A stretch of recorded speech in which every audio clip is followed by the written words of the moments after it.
Hallelujah. Abba Yah, thank you. Thank you for bringing our family together with the Ark family. Thank you for your traveling graces from California here. And we just thank you for meeting us and going before us and being with us. As we stand and as we open up our hearts to worship you, we ask that you go into the inward parts, the parts that you say that you desire truth, those parts that we have lie dormant. We ask that you flower them out so that we may enter your presence with thanksgiving, that we may enter your presence with worship, and that we may be open to receive the message that Moray has for your people. We say this prayer and we declare it and we decree it in your son's name, Yeshua HaMashiach. We all say amen and hallelujah. Amen. Amen and hallelujah. So we're going to do a little a cappella.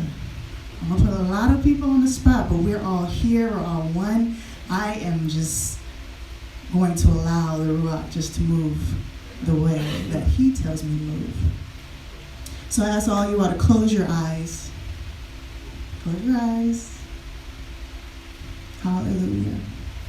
With your mouth, I want you to open up those things that you feel in your heart, those things that are on your mind, those things that are in your spirit. Just very softly, just call them out. Hallelujah. All the worries of the week, hallelujah. All the worries of the day, hallelujah. We are blessed to be awake right now. We are blessed to be here for another opportunity to worship in spirit and in truth. Hallelujah. Hallelujah. As I sing this song a cappella, I will sing the first verse, and I will encourage anyone and everyone to join in. Hallelujah. Because with one voice is cool, but with all voices, the Most High smiles. Hallelujah. Hallelujah. Hallelujah. Hallelujah.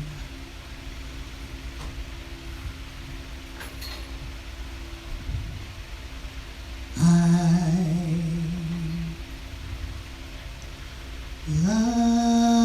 love you, Lord,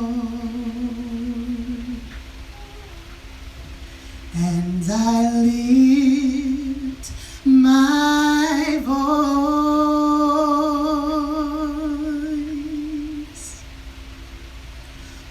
to worship you, oh my soul, rejoice. Take joy, my King, in what you hear.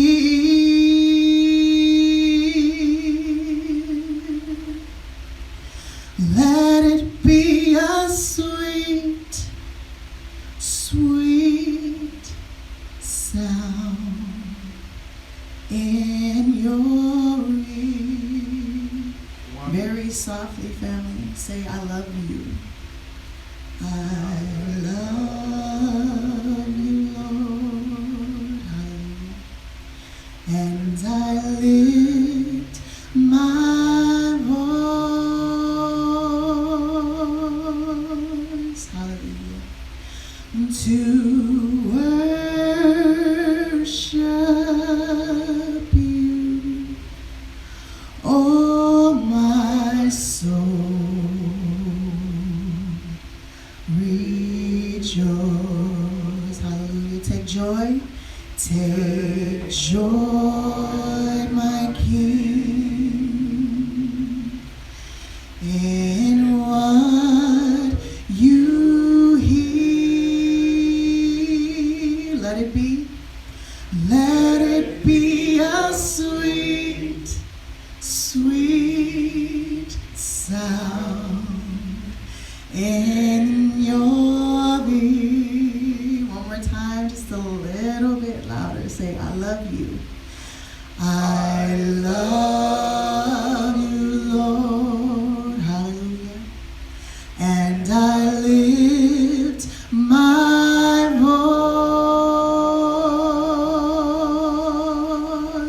voice to worship, to worship you. Hallelujah. Oh, my soul, rejoice, rejoice.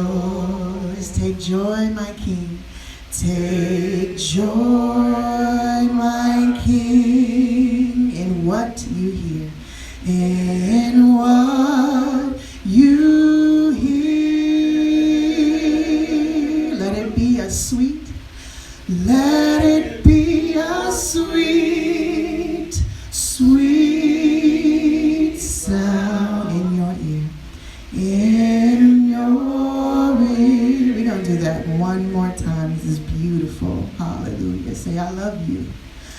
I love you, Lord. Hallelujah. Now we lift, and we lift our voice to worship, to worship you. Oh, our soul.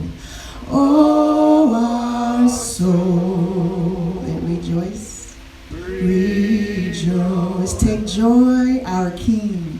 Take joy, our King, in what you hear, in what you hear. Let it be a sweet, let it be a sweet, sweet sound in your ear. And then the end of the song goes, we exalt thee. Hallelujah. We exalt thee. We exalt thee. We can say, oh yeah. Oh yeah. All together we exalt thee. We exalt thee. Hallelujah. We exalt thee. We exalt thee. We lift your name on high. We exalt thee. Oh yeah. Oh yeah. Let's close this out with a bang. Let's do it a little louder. Say, we exalt thee. We exalt thee. Hallelujah. We exalt thee. We exalt thee. Oh yeah. Oh yeah. Hallelujah. Hallelujah.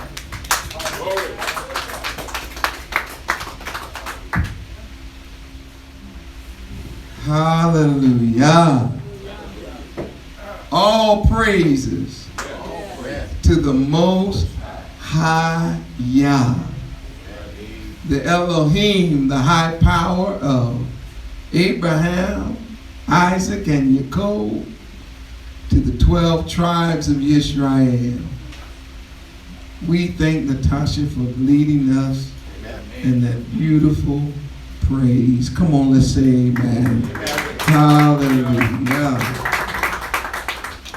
Yeah, for those of you worldwide, I want you all to know that she's going to be with us during the Sukkot, and we've got some great plans musically.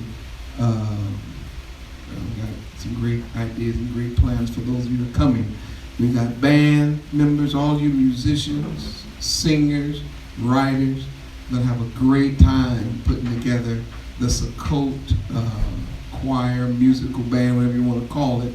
And I believe this year that Yah is going to give us fresh new song to be distributed across the nation, being birthed out of this Sukkot. I believe it with all my heart.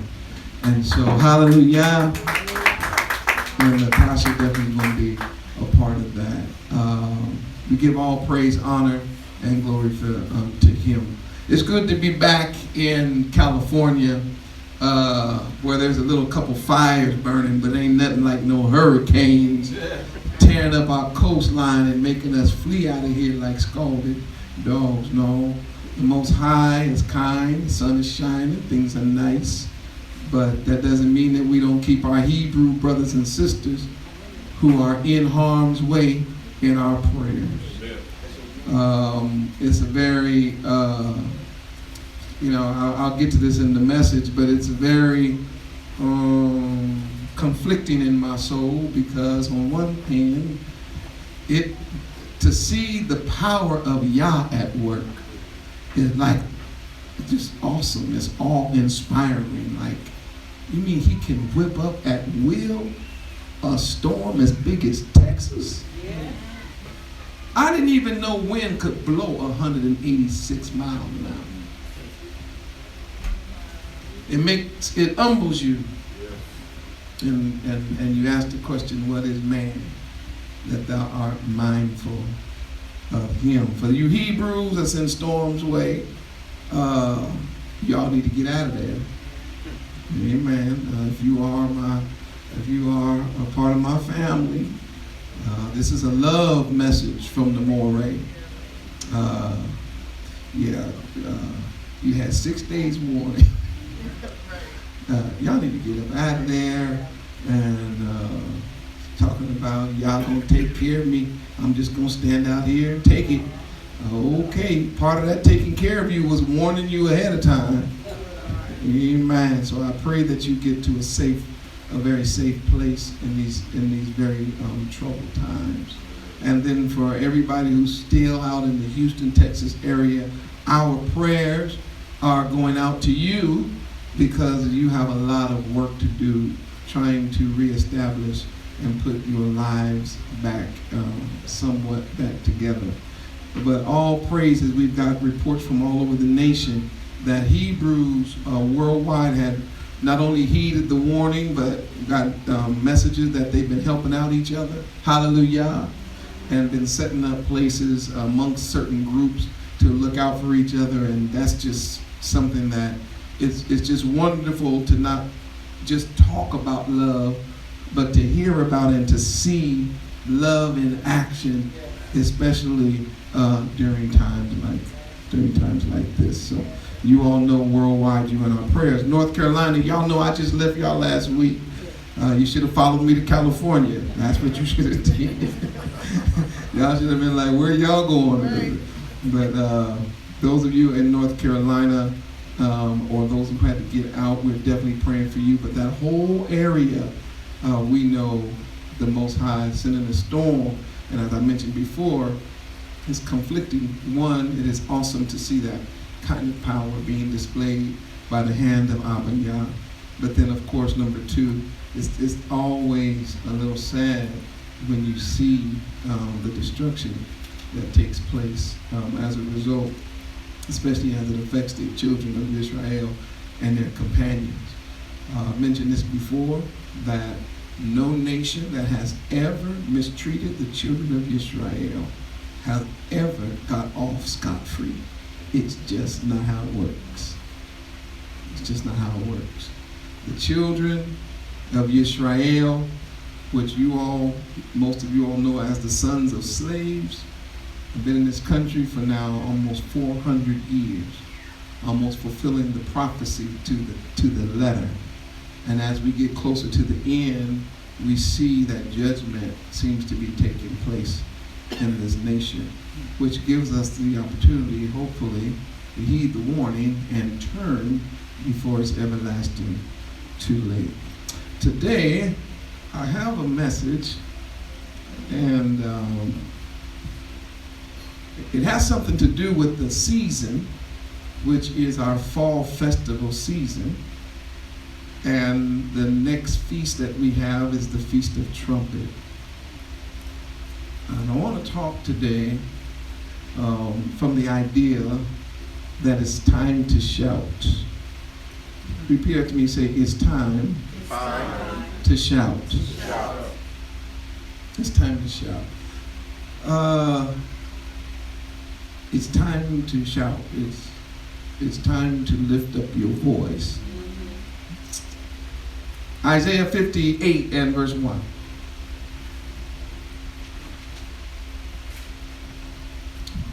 Isaiah 58 in your Holy Bible. Those rolling with me online, Isaiah 58 verse 1. I'm reading out the King James Version. Only because of familiarity, not because I believe that this is the only text out there. It's a translation. But it does a good job on this verse. Stand with me, please. I want y'all to roll with me. Isaiah 58, verse 1. Y'all see it? I put my glasses.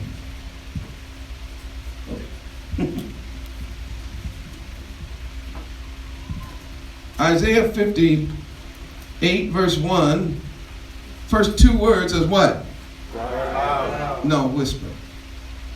Cry. No, just softly speak this. It says what? Cry loud. It says cry. I'm reading it in the Bible. Loud. Cry. Talk back what? Aloud. Aloud. That means out loud. That means real loud. Next two words. Spare not. Ooh. He said, I'm reading the Bible, y'all. He said, spare. Not. Come on, what? Not. Spare what? Not. Cry loud. Spare. I'm reading the Bible. Not. Don't let nobody slide. Get them all. Ooh, I'm reading it. Lift. Talk back. Up your voice. Up your what? Your voice. Lift up your what? Your voice. Lift up your, it's in the Bible, voice. Like a trumpet. No, clarinet. No, piccolo flute. Come on, talk back to me. Like a what? What's the point of that? It's right in the text. And do what? Show my people. Show who? My people. Wait a minute. No, we got to show the whole world. No. Show my people what? It's in the Bible. I don't have to make up anything. I'm reading it right out of the Bible. And it says, and talk back. What? That's why I'm saying it's time to shout. You may be seated.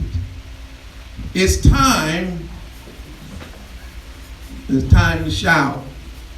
It's time to shout. It's time to cry aloud. It's time to cry loud. One of the things that's very interesting is that I'm from the country. Back in the country, we didn't, all have no cell phones and things like that. So sometimes when we wanted to get our neighbors' attention, we walk. Somebody else been in the country. We walk over to the edge of the fence. Green, you don't know nothing about this growing up in Forest City, I know. You don't know anything about that. Where you holler to your neighbor and you call them by name. And the reason that you would lift up your voice It ain't deep, it's simple. So they hear you. And the purpose of them hearing you is so that they can respond properly to whatever it is you're requesting. Yeah, sometimes mama say, we need a couple of more eggs. Can you go next door to Miss Jackson's and get some eggs? So instead of walking all the way to Miss Jackson's house, then going all the way to the chicken coop and all that, we would just yell, get a couple of eggs. Go help yourself. So then when we got, then when everything turned city, we still had that cry loud thing in us. Because we was used to crying loud. Y'all getting it? Stay with me for a moment. Stay with me, verses. And you find out everybody wants you to be quiet now. Shh. Shh. Shh. And it has spilled over, watch this, into our worship. Because back in the country, we didn't have no problem when we came to worship crying loud, singing loud. They used to call it shouting. But then the more sophisticated we got and the more educated we got, our worship, and it was still Christian Sanders. I'm not going to get into that, but I'm talking about emotionally, it got quieter and quieter and quieter. Like, man, what's going on? And I never shall forget, because, I still have some of that country in me. Matter of fact, I got a lot of it in me. I would be speaking, and I would raise my voice, and folk would say, hey, man, you do know it don't take all that, right? It don't take all that raising your voice and getting all loud.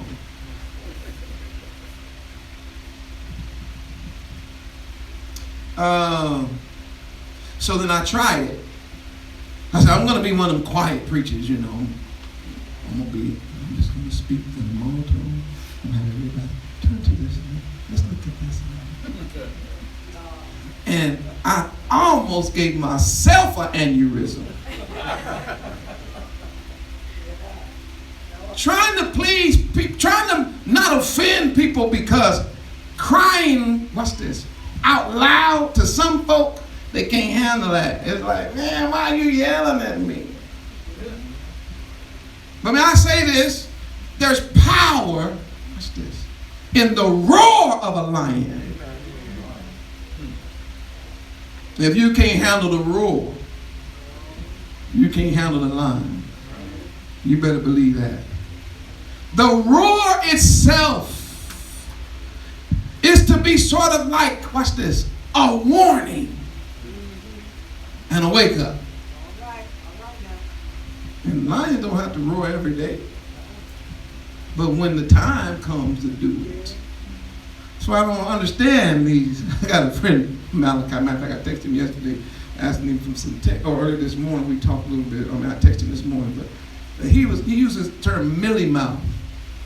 And we got too many of these mumble mouth, millie mouth people who's afraid to lift up their voices, especially leadership.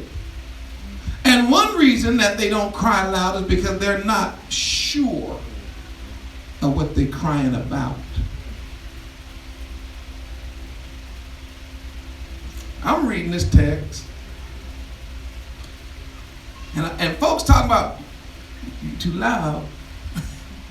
But when I read the text, it said, cry aloud. So I'm in a weird place now. Do I listen to you telling me, shh, it don't take all that? Or do I read the text and lift up my voice like a trumpet? Cry loud. First two words in that, it says cry loud. Isaiah, I'm getting ready to give you something that I don't want you to treat. What's this? With kid gloves. This message I'm getting ready to give you, I don't want you to handle it tenderly. There comes a time when you need to deal with something on a harsh and rash basis. It requires that. Spare not. In other words, some folks' feelings gonna get hurt. Don't worry about it. Holla anyway. You know, people who don't know me personally don't know that I'm not really an extrovert. I'm not that kind of person. I speak, but when I'm not in a speaking mode, I'm quiet. I mean, as a matter of fact, to a weird level, where I don't really have to talk all day. I'm thinking, I'm reading, I'm doing whatever. I don't really have to talk, and I hardly ever raise my voice. And sometimes I actually, watch this, I actually forget how loud I can be. And I have to watch how I cry out loud amongst my family, because it freaks them completely out. And they'll never hear me get loud. So if I ever get loud, they just start crying. And I'm like, I don't need to do that. Because normally they're used to me talking like this. So if I lift up my voice, you know, I hope y'all catching what I'm saying. So I make sure that if I do raise my voice, I'm going to raise it for a reason. That's why I'm going with this. I mean, I ain't going to be like yelling because I want some breakfast. But if there's tragedy or danger, then it needs to be a roar. Are y'all catching that part? You know, I have 2 small children. And sometimes we go places and, you know, they're kids. And they want to step out into to the parking lot or something, you know, trying to go from the car into the store. And I'm like, Jay! And when I do that, she do just what y'all do. And she, I'm sorry, baby. I didn't mean to. That's not, I was just trying to get you out the street. But you don't have to yell at me. I wasn't necessarily yelling at you, but I have to remember something. That they're not used to hearing lions roar. But I also tell them, you guys are lioness.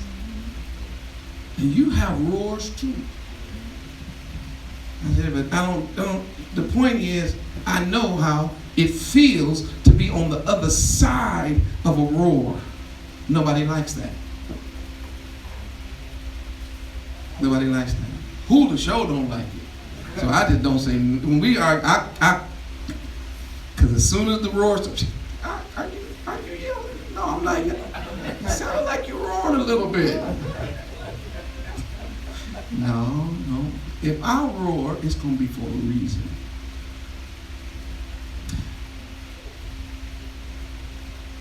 That's a long ways to get to where I'm going today. But I want to set the tone for the idea that Yah is now telling a lion in Israel named Isaiah to roar. He's now telling him at the end of the book, he's like, you need to now cry out loud, if I use this term, to the top of your lungs, and you don't need to worry about who's offended by it. Because the times now for you dealing with how a person feels about how you say what I'm getting ready to tell you to say, how they feel about it, I want you to know, Isaiah, I don't care at this point. Don't spare nobody. Start from the top to the bottom, from the leadership to the child. Don't spare anyone. And he says, lift up your voice. It's in the Bible. Like a trumpet. Hebrew readers know that's word for shofar. I brought one. I brought two.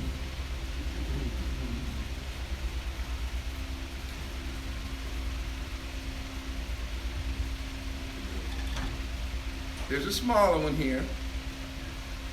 Here's a large one. The shofar was used among our people and our culture to do several things. But first and foremost, when you blew the shofar, it got folks' attention. That's number one. Now, I'm not saying that I'm a great shofar blower. I might not even get it tuned out, but I'm gonna try it so y'all can hear what it sounds like.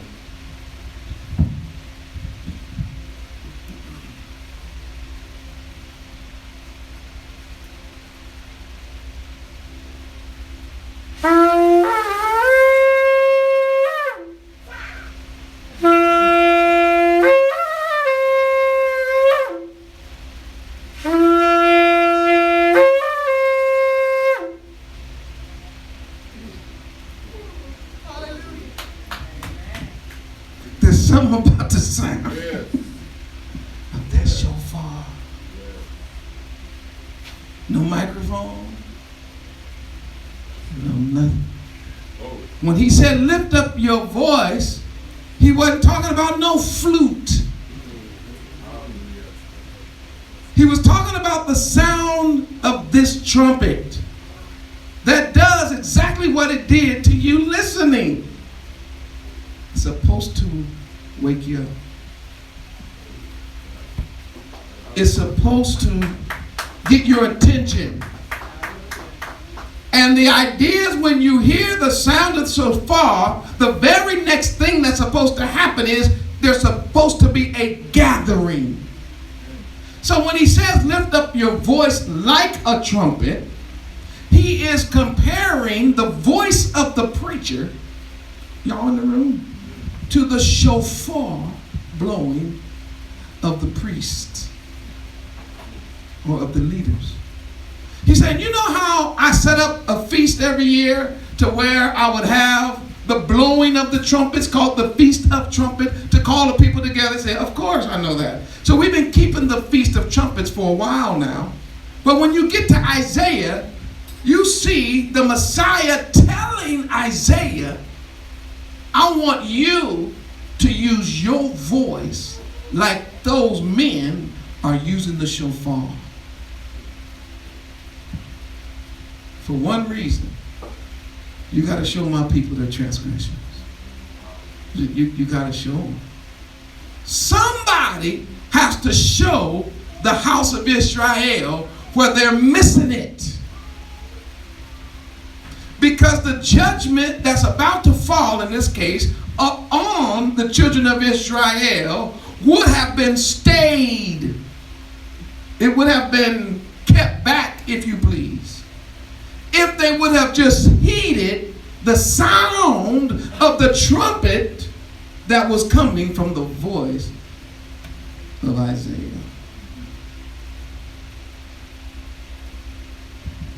This is what the Most High said to him. Isaiah, you didn't do a lot of teaching, a lot of preaching.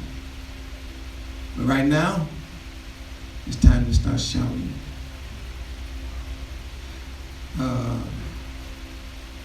You need to be heard.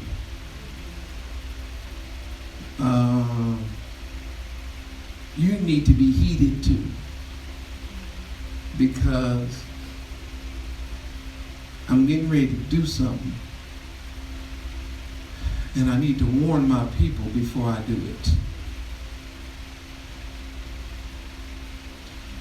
Pastors and preachers and people who follow the truth may not understand this right now, but I hope they let this sink in. Leaders, this ain't time for no mumble mouth, soft tone preaching and teaching. This is time for shouting. Why? Why? Because it's almost over. I was wondering at first, I started wondering about these storms. Because one thing I know about what's going on in this nation, I know that however these storms got here, man has no control or power against them. Some folks say they man-made storms. Well, man might have started it, he ain't finished it. I guarantee you that. But when I read the text, I see the storms, watch this, of judgment upon this nation. These ain't storms that just come and go. They sinking cities like Houston, where folks standing on the roof trying to get help. It's wrecking an entire state. Earthquakes right at our border. Forest fires raging. Lack of human power to put it out. We have somebody in the White House so rich and so wealthy, it's hard for him to even fake like he got empathy toward those that are suffering. And then we got this fella overseas testing nuclear missiles on a daily basis.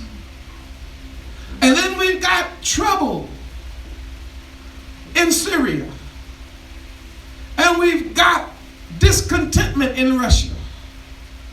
And we've got civil wars going on throughout the nation and nations of Africa. Earthquakes in diverse places. Wars and rumors of war. Darkness, thick clouds, tornadoes, hurricane, birth pains. That's where I'm going with this. Judgment Day is approaching, and yet the ones that have been given the place of leadership and the position of power to influence are talking about they need money to get a new airplane.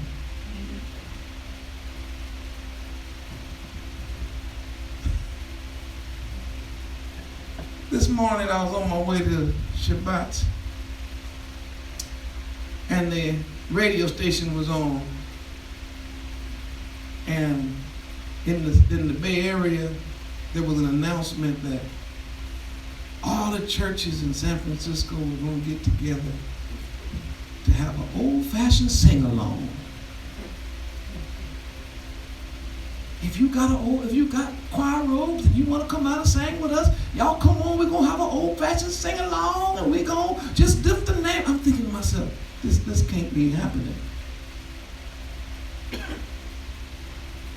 Literally on the brink of the day of judgment, teeter-tottering with atomic and nuclear annihilation, floods swamping out people, tornadoes and hurricanes, all spin at the same time, and what we're trying to do is have an old-fashioned musical. If there was ever a time where we need to cry out, it's now. We've got to lift our voices and tell our folk. Now, this is something that you and I'm going to get to the text in a second. This is something that you and I better really understand. You know, when we first start walking in truth, we try to tell our kinfolk, right? That's the first thing we do. We get happy. We done found out we the Hebrews. Y'all know we Hebrews? And they like, click. You know how that works. They ain't listening to that. So then you try to tell them again, and they make fun of you. So you one of them? And you be like, you do know you Hebrew too, right? I ain't no Hebrew. You say, well, what are you? Black. You know black is a color crayon, right? There's no national identity in the word black. And so you try to wrestle with them, and they talk bad about you because you don't keep Christmas no more. You ain't down with no elves and all that kind of man-made, ungodly, demonic foolishness. You ain't doing the eggs and the bacon. You know you don't do none of that no more, right? And then after about a year or two, you say, forget them. I'm going to keep it moving. Oh, I show them at that point. Oh, my goodness gracious alive. I ain't trying to convince another Hebrew Israelite nothing. And then I read this passage, and the Most High said, it's time to cry one more time. It's time to lift up your voice like a trumpet. Why the trumpet again? Is because the one instrument in any orchestra, because you know we were a musical people, the one instrument that really cannot be drowned out is the trumpet. So even if folk act like they ain't listening, y'all got this right, they still hear you. So in these last days, don't be afraid, Zion, to be the one crying out in the room, to be the one crying out over the phone, to be the one crying out at your job. Don't be afraid to be that guy in these last days, because there's a difference between, watch this, having information that just may help somebody and urgent information that will save someone's life. I don't like the sound of a siren. It bothers me. You know, police or fire truck. It's loud and it's irritating. Woo, woo. But wait, hold on, watch this.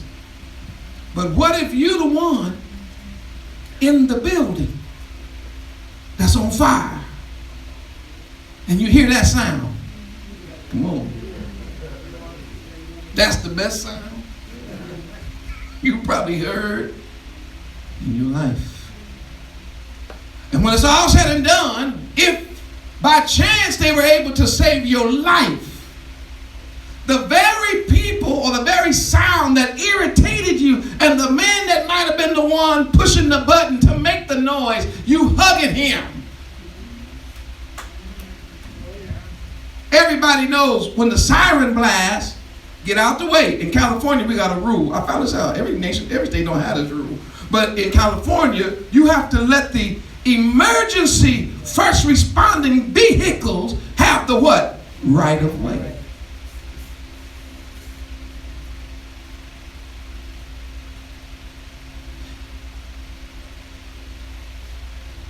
I got 2 points hanging in my head, and I'm in my notes. I flipped them around, but for some reason, the Most High want me to put this one in, so I'll put it here. Have y'all ever heard of these groups out here that's speaking in tongues? Raise your hand. Okay. I ain't mad at nobody. But you know the problem with speaking in tongues according to the manuscript? What'd you say? They stop. He said, man, look, dude, if you ain't making a certain sound, then no one knows how to prepare for what? For battle. How will we know that it's time to move out if we don't understand what the trumpet is blowing? As much as I like Miles Davis, I can't have him playing jazz when it's time to go to battle, because we're going to be grooving instead of getting prepared. In other words, with all the speaking in tongues and things where people are not understanding and not getting what they need to be prepared for the day of judgment and the day of battle, what the preacher was trying to tell us is it's really a waste of time. It's better that you blow a certain sound. I can't hear. Like,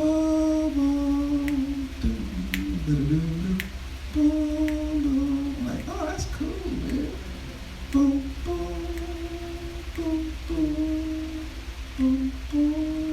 Like,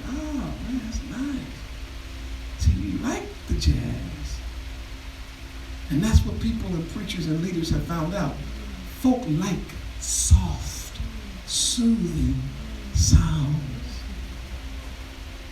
They like entertainment. Nobody likes the siren. Nobody likes the blast from the trumpet. Now, I brought that point out because in these last days, I think all of us are going to have to adopt, I want you to really catch this, the attitude of those who blew the trumpet in Zion. In other words, you've got to be the one that says, I personally have a trumpet. It's here. See, it's easy to read the text, and he says, on the feast day of the trumpets, you are to blow the trumpet and all that. And you say, well, I don't really have a trumpet. And okay, I get what he's saying. No, you're missing the whole point. The reason I read this text is because he says, lift up your voice like a trumpet. So every year we have a feast called the Feast of Trumpets, or and it's right there, Yom Teruah. We have a feast that is set to remind us of what our role is, or one of the things we're supposed to be doing, that's lifting up our voice and telling the people their transgression. Kinfolk that didn't want to hear you pre-flood and pre-tornado and pre-hurricane just might be willing to listen a little bit more to you now. Because they prayed to Caesar Borgia. Y'all know who that is? That's that Roman that they painted Jesus' picture after. And when Caesar Borgia didn't show up to help them, none. Christmas trees didn't work. Easter eggs didn't help. Going to choir rehearsal didn't do nothing. The usher board didn't deliver them nothing. Now they're at the edge. Now they're at a place where they just might hear the sound of the trumpet. They might be ready. And I'm going to talk to some of y'all out there, because some of y'all watching me had my attitude, and I don't want you to get my attitude, because I had the wrong attitude. After about 2-3 years with my family, I was through, I'm telling you. I said, oh, if they're going to get it, they're going to get it for themselves. I got 300 videos. Why are you calling me? Watch my videos first, and then you know what I'm saying? I was like, because you love them so much with all your heart, you almost get to the point where you will be almost willing to die for them, and they can't see that. They think you the one in some kind of cult when you know you're reading the text and they're not. So your attitude becomes callous. It's like, wow, like in my case, for instance, I'm not only woke to the truth, right? But I'm also a teacher in the truth. I'm not saying the teacher, a teacher in truth. So I'm willing to talk to anybody concerning this truth. You would think that my own family would be like, let me just call him. We go all over the nation teaching and preaching, and hundreds of people show up, but my own blood brothers and sisters won't pick up the phone and just say, hey man, I just want to just talk to me about this.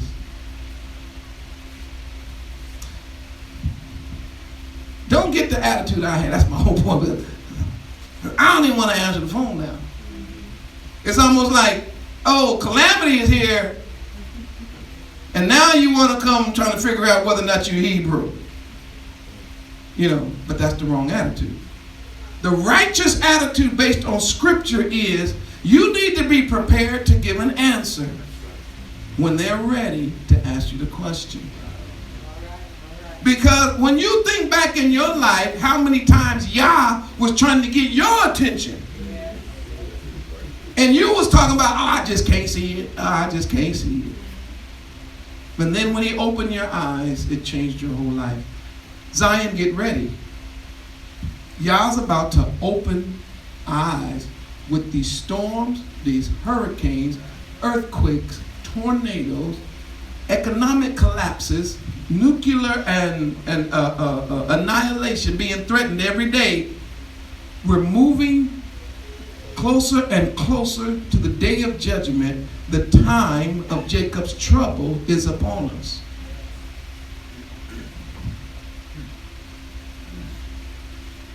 Yah has always had a heart to warn the people before he executed judgment. Always, always, always. You all remember the first one was, of course, the first major problem was a storm, right? Or judgment was a storm. Noah, 120 years of preaching.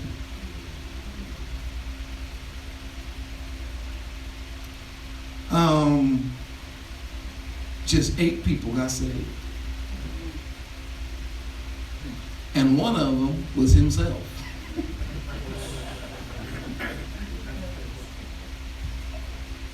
He believed his own message and got on the boat.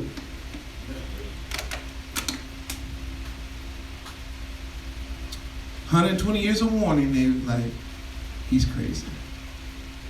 Rain don't fall from the sky. It come up from the ground. Because they never seen it fall from the sky. Do you know what happened the last week of the 120 years of preaching? Yah told him, you got one more message. And here was the title of the message. Yet 7 days. Now, after 120 years of preaching, you think when he got up to preach that last sermon before he went in the boat and shut the door, you think the last message he did was like this? Well, you know, you guys have been a great audience for 120 years. And I really appreciate you all coming out and hear me. I know you all call me crazy. And you thought my family was crazy. You talked about my kids bad and all that. But the boat is now finished, and we're going to get on.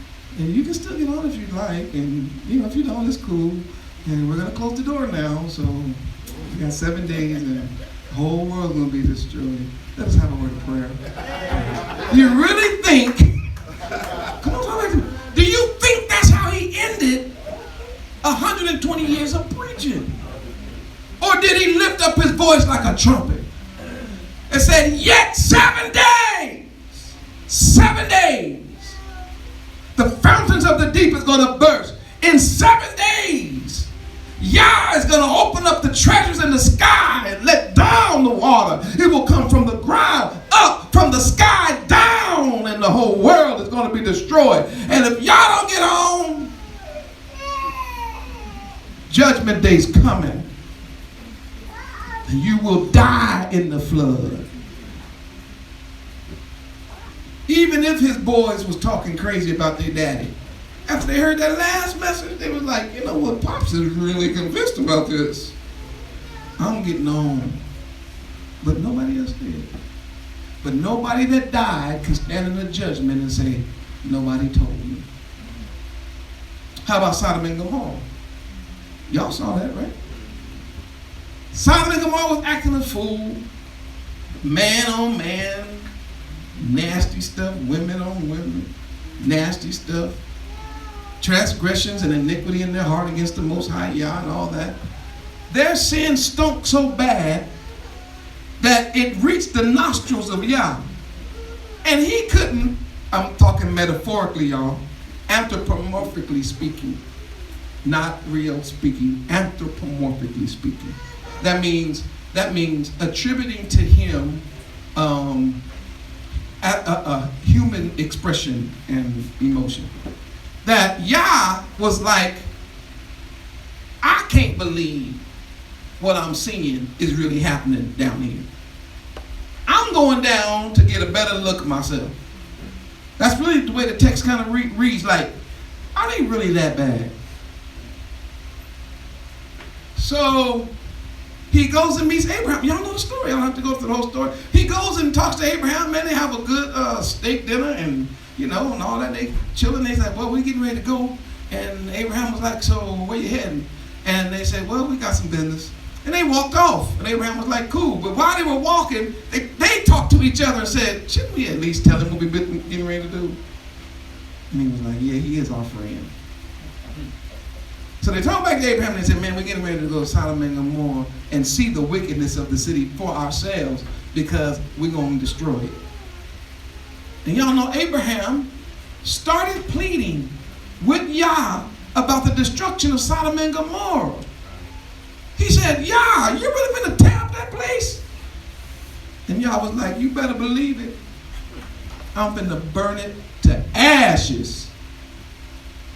He said, would you do that if it was like 50 people there that was righteous? He was like, no, man. If there's 50 righteous, no, I won't do that. He was like, okay, whew. I thought you were just out here just killing stuff. Like, no, man, this is judgment. So he said, all right, cool.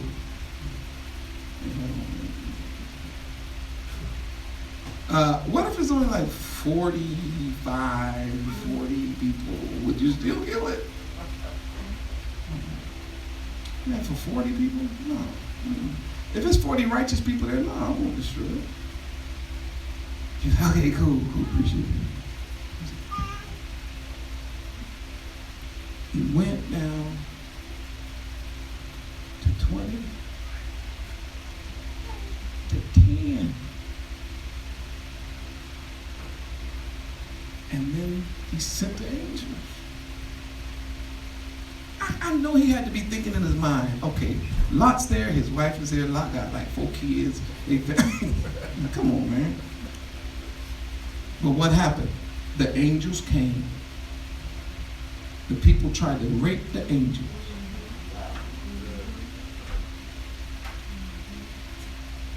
Lot was so messed up, he offered his daughters.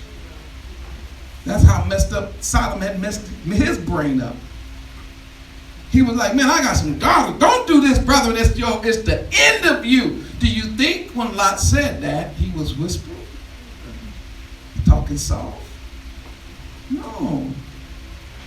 And judgment fell, but the people had a warning. He said, these people have come to check out the city for the very evil that you all are doing.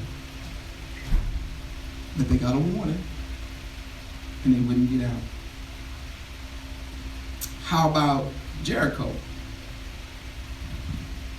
You know, Jericho was going to fall, but before Jericho fell, Yah sent Joshua to march around the wall for 7 days. Every time I see that picture, I get this thing. It's not funny, but it's sort of funny in my brain. Because how was that fighting? Jericho, man, is a fortified city based on script. And it was the biggest city they were going to have to fight as they went into the promised land. And yet, the battle plan is march around the wall. Can you see the soldiers? That's what I'm trying to. Are you with them? Like, talking to each other. Like, what we going to do today? And he said, we finna walk again. Around the whole thing! I gotta go around. My feet hurting, man. My corns and bunions. Hey, man, I can't believe he going. But when he got the call, said, go. And do you know, for 7 days, these soldiers are marching around these walls. Watch this. And you don't get the record of one citizen of Jericho, other than Rahab, right? But she was already safe because of the promise, because of the spies. I mean, where are all the citizens of Jericho that knew the history of the Elohim of Yisrael, Yahuwah, and said, maybe between this first marching day and this last day, maybe we need to get out of here? He didn't leave. They had 7 days. If I'd have saw them folk walking around and I'd have asked a couple of questions, say, who were them? Oh, remember Egypt? Their Elohim, sunk Pharaoh and his army and tore up Egypt and hooked the Amalekites and these people. And now they're here. I'd have been like, and our plan is what? We're going to fight them. We going to fight them? Brothers, I need to go pick up a couple of cups of coffee, and they would have never saw my black. again. Why? Because there was a warning. You're getting my point? And what was the way it came down? They blew the trumpet and they shouted, and the walls of Jericho. But it wasn't until they first got a warning. The floods. Oh, I have one more. Nineveh, I'm going to go down quick. Nineveh was a wicked city. Another capital. Another walled city.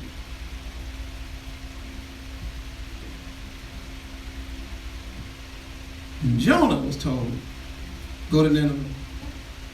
Now the difference with Nineveh is when they heard Jonah preach, they repented. And I always wondered what made them repent because of Jonah's preaching. Number one, he was some kind of Hebrew Israelite preacher, number one. But number two, I mean, preaching with well vomit still dripping from you. Your skin been bleached because of the acid in the gut of the whale.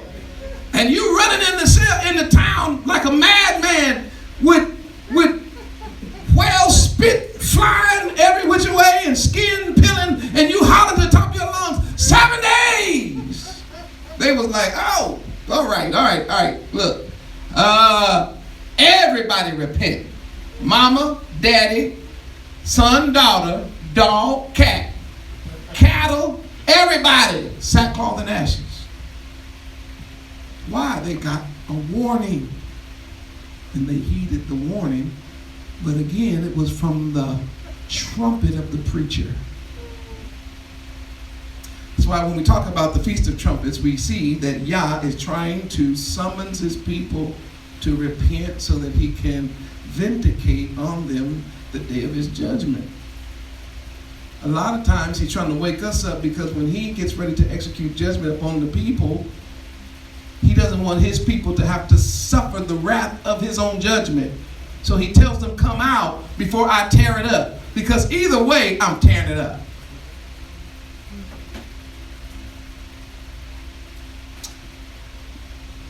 Let me go on down,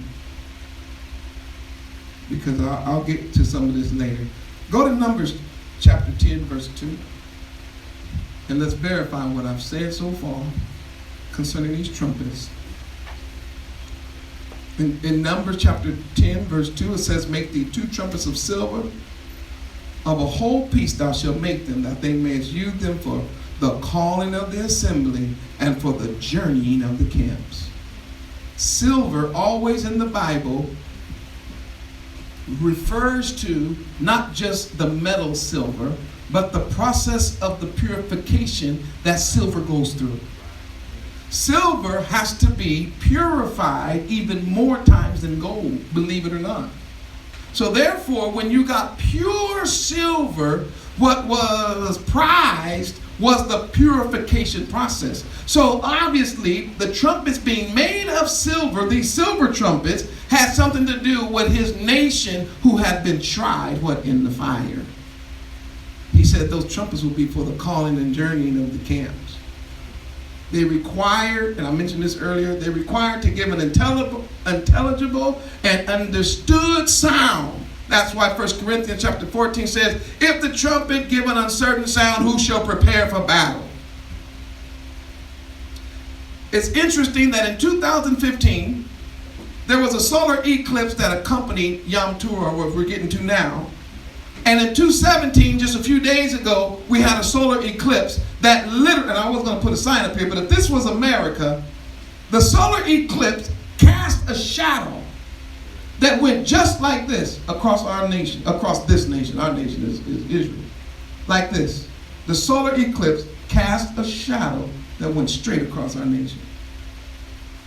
You go to Genesis chapter 1 and chapter 2, you will find that Yah put the stars and the sun and the moon in the heavens, watch this, for signs and for seasons and for times. So before he actually exercises full judgment upon a nation that actually whipped and beat and raped and used and enslaved his children, he put put a sign in the heavens. And for the last few years, y'all know we've been getting blood moons and everything. But then if you didn't catch none of that, he said, why don't I just take a black marker and go all the way across here so you can see who I'm talking about? And as soon as that was over, floods, hurricanes, back to back to back, earthquakes,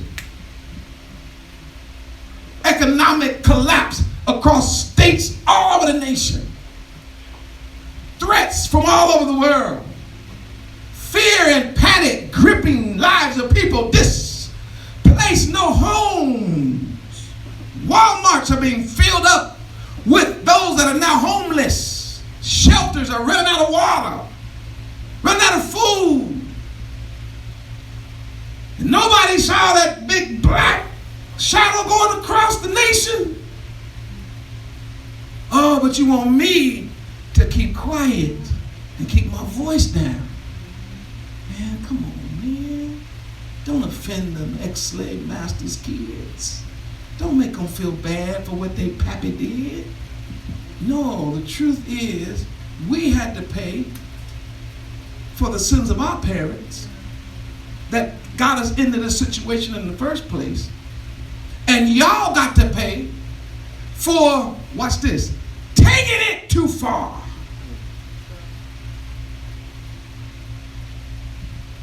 Way too far. The Bible warns numerous times that the trumpet sound will be heard in the sky before the great resurrection of the children of Israel and during the great tribulation, which means the sound of the trumpet will go forth as a wake up of our people, and the sound of the trumpet will go forth to signify the resurrection or the tribulation time of our people, which is known as Jacob's trouble. I'm almost done. Y'all been so kind. Matthew 24, verse 30 and 31. Then the sign of the Son of Man will appear where? In the Shamayim. And then all the tribes of the earth will mourn, and they will see the Son of Man coming in the clouds. Wait a minute. I thought when he came, everybody's going to be happy. It says here they'll all do what? Come on, y'all, roll with me. We almost done. What does it say? And they will see the Son of Man coming in the clouds of heaven. They're going to mourn. Why are they going to mourn? Because they know that judgment is coming upon them.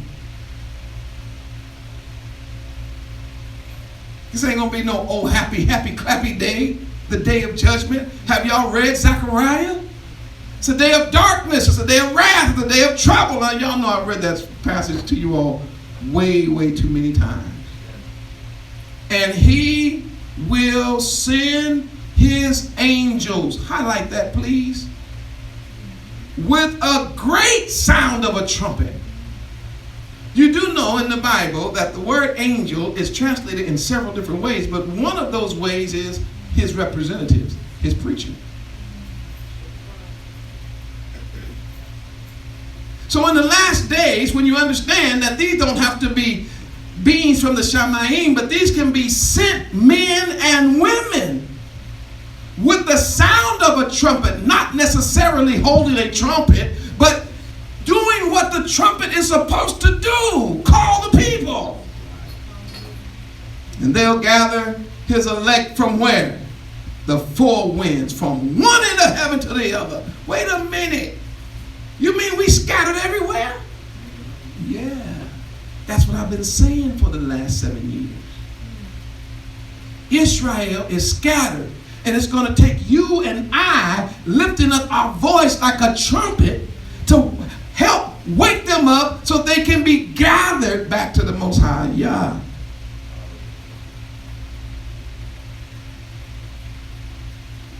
First Thessalonians 4:16. We're just going to roll through these.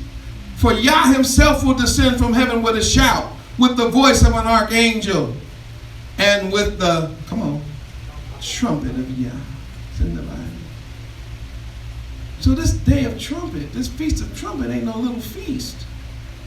This idea of thinking about the trumpet, that's why I don't fool around with these no good, the Shabbat. I have to remember the Shabbat. Carol told me she's here.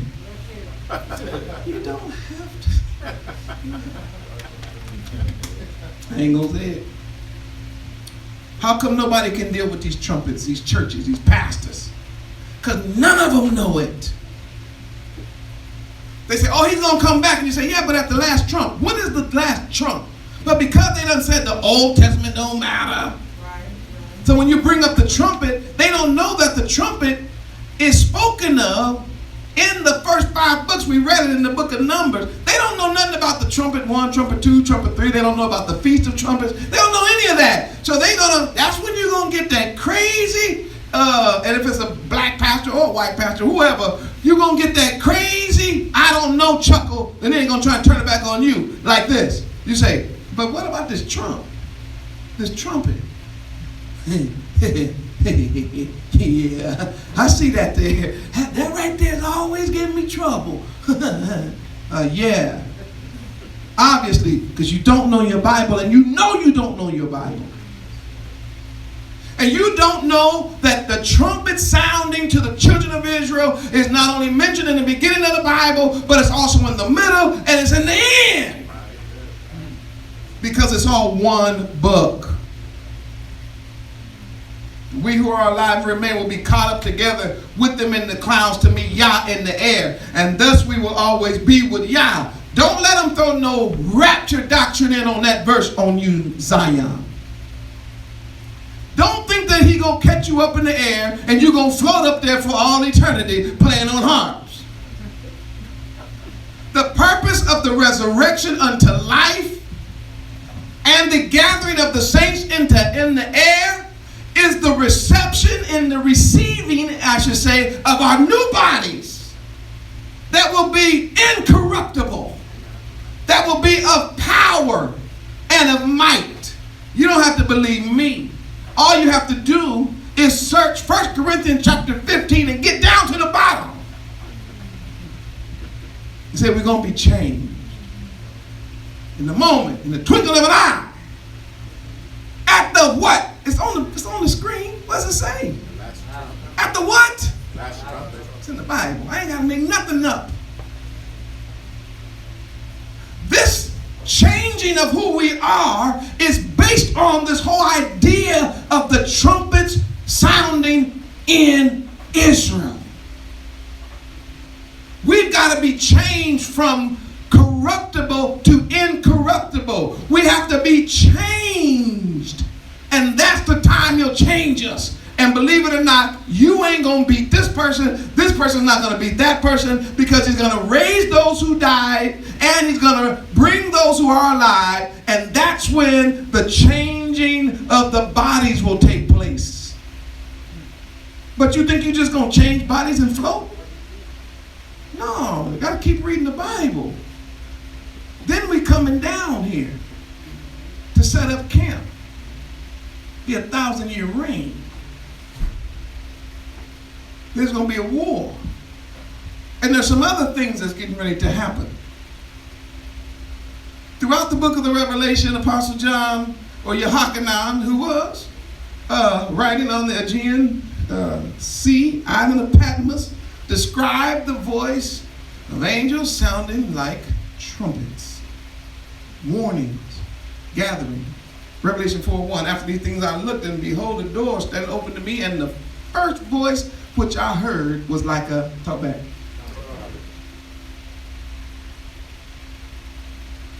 But we got to be quiet. We can't raise our voice. Speaking with me, saying, come up here and I'll show you things which must take place hereafter. Revelation 8:1 and 2. When he opened the seventh seal, there was silence in heaven for about how long? Half an hour. And I saw the 7 angels who stand before Yah, and to them were given how many trumpets? 7 trumpets. The theme of the trumpets is throughout the whole Bible. The first angel sounded, and hellfire followed, mingled with blood, and they were thrown to the earth. 1/3 of the trees were burned up, and all the green grass was burned up. Now, has this happened yet? No, but it's to come. What you're seeing now is the precursor to it. But the trump sounds first. Then the second angel, verse 8 and 9, sounded. He blew his trumpet. Something like a great mountain burning with fire was thrown into the sea, and a third of the sea became blood. And a third of the living creatures in the sea died, and a third of the ships were destroyed. Has that happened yet? It's going to. What we see now is a precursor to it. Revelation 8, 10 and 11. Then the third angel sounded, and a great star fell from heaven like a burning torch. It fell on a third of the rivers and on the springs of the water, and the name of the star was wormwood. And a third of the waters became wormwood, and many died from the water because it was bitter. Do y'all see what's still about to come forth by the blowing of the trumpets, announcing these judgments? Chapter 8, verse 12. Then the fourth angel sounded, and a third of the sun was struck. Now that right there is interesting. We start to see these kind of things happen. And a third of the moon and a third of the stars, so that a third of men were darkened. A third of the day did not shine, and likewise the night. And I looked, and I heard an angel flying through the midst of heaven, saying with a soft, kind, quiet voice. Loud. Didn't I tell you? It's a time to shout. He's crying with a loud voice, saying, woe, woe, woe to the inhabitants of the earth, because of the remaining blast of the trumpets of the three angels who are about to sound. Wait a minute, all that happened? And you saying they ain't seen nothing yet? You stop the whole thing to say, whoa, whoa, whoa. What, man? You ain't got no clue of the devastation coming with these last three horns. Then the fifth angel sounded, and I saw a star fall from heaven to the earth, and to him was given the key to the bottomless pit. Oh. So the bottomless pit is on earth. I ain't getting into that with y'all today. It's a descriptor. Number. And when the sixth angel sounded, I heard a voice from the four horns of the golden altar, which is before Yah, saying to the sixth angel who had the trumpet, release the four angels who are bound in the great rivers Euphrates. So the four angels who have been prepared for the hour and a day and a month and a year were released to do what? Kill a third of mankind. Oh yeah. It ain't over yet, baby. These are beginning. We're experiencing now the beginning of sorrows. Then the seventh angel sounded, and there was a voice in heaven saying, the kingdom of this world have become the kingdom of our Yahuwah and his Hamashiach, and he shall, talk back, how long?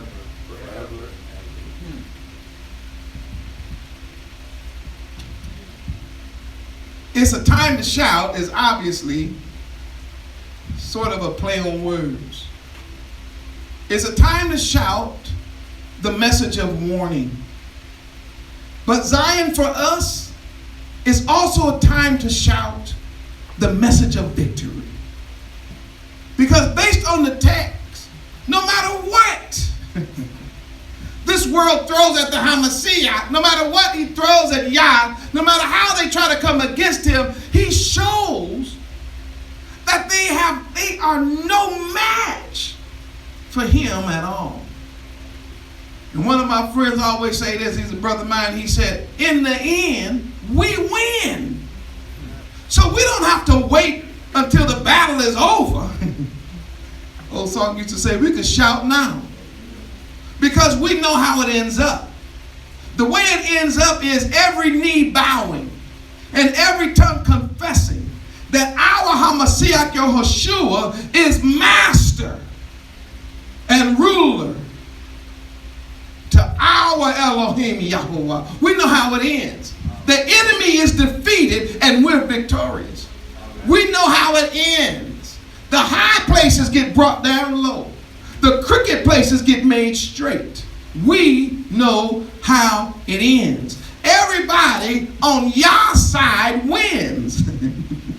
Everybody on the devil's side loses. If I were you, I would start listening to the sound of the trumpet.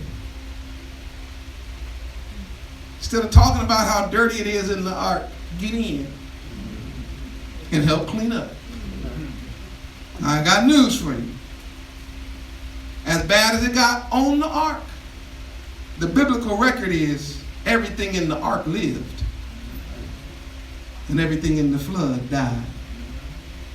Oh, some of y'all love kicking up your heels in Sodom and Gomorrah and can't see for the life of you how you're going to live up in the mountains somewhere. All right, the warning is get out, because it'd be much better to take your chances in the hill country and have to learn how to plant a seed than it is to die with fire and brimstone in Sodom and Gomorrah. Get out of Jericho. Get out of Egypt. I don't know how to say it. Come up out of them crazy Christian churches. Y'all got to get out of them churches. They are, listen to me closely, spiritual whorehouses.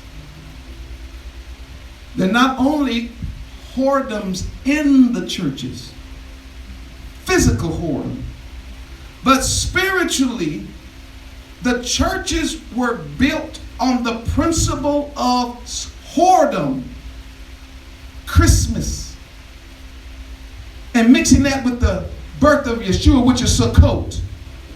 That's whoredom. Astarte and eggs, mixing that with the resurrection, the death, burial, and resurrection, that's whoredom.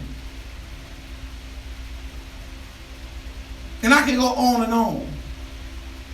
Sunday worship instead of the Shabbat, that's whoredom. You've got to come out. And I'm just doing what I can with the trumpet he gave me. I'm just doing what I can with the voice he gave me. I'm just doing what I can with the platform he gave me to try to tell the world I'm glad I got out in time.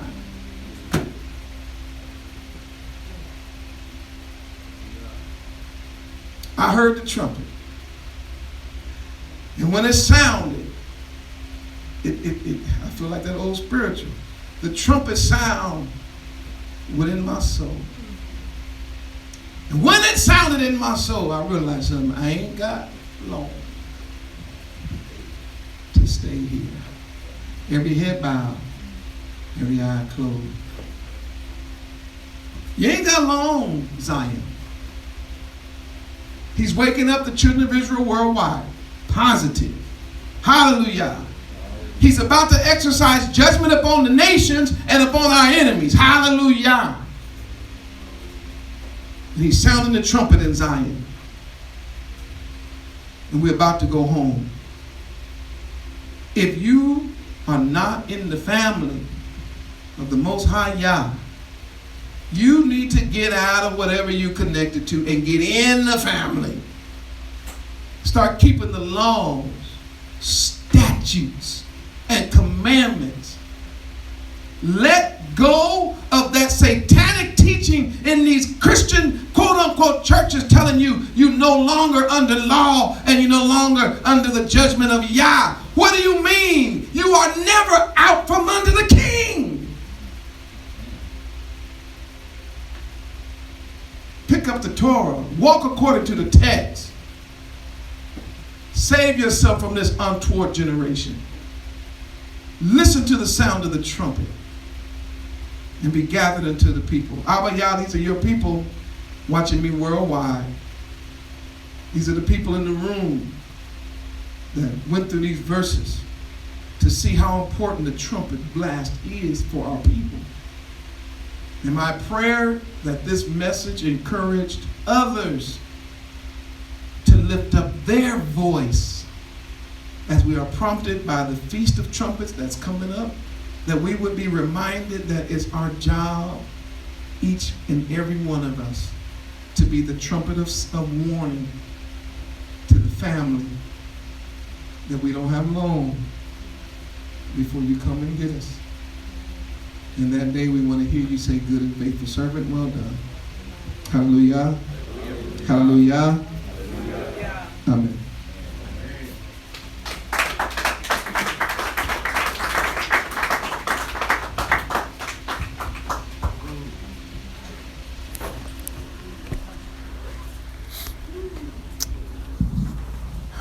Whew. Okay. We're grateful.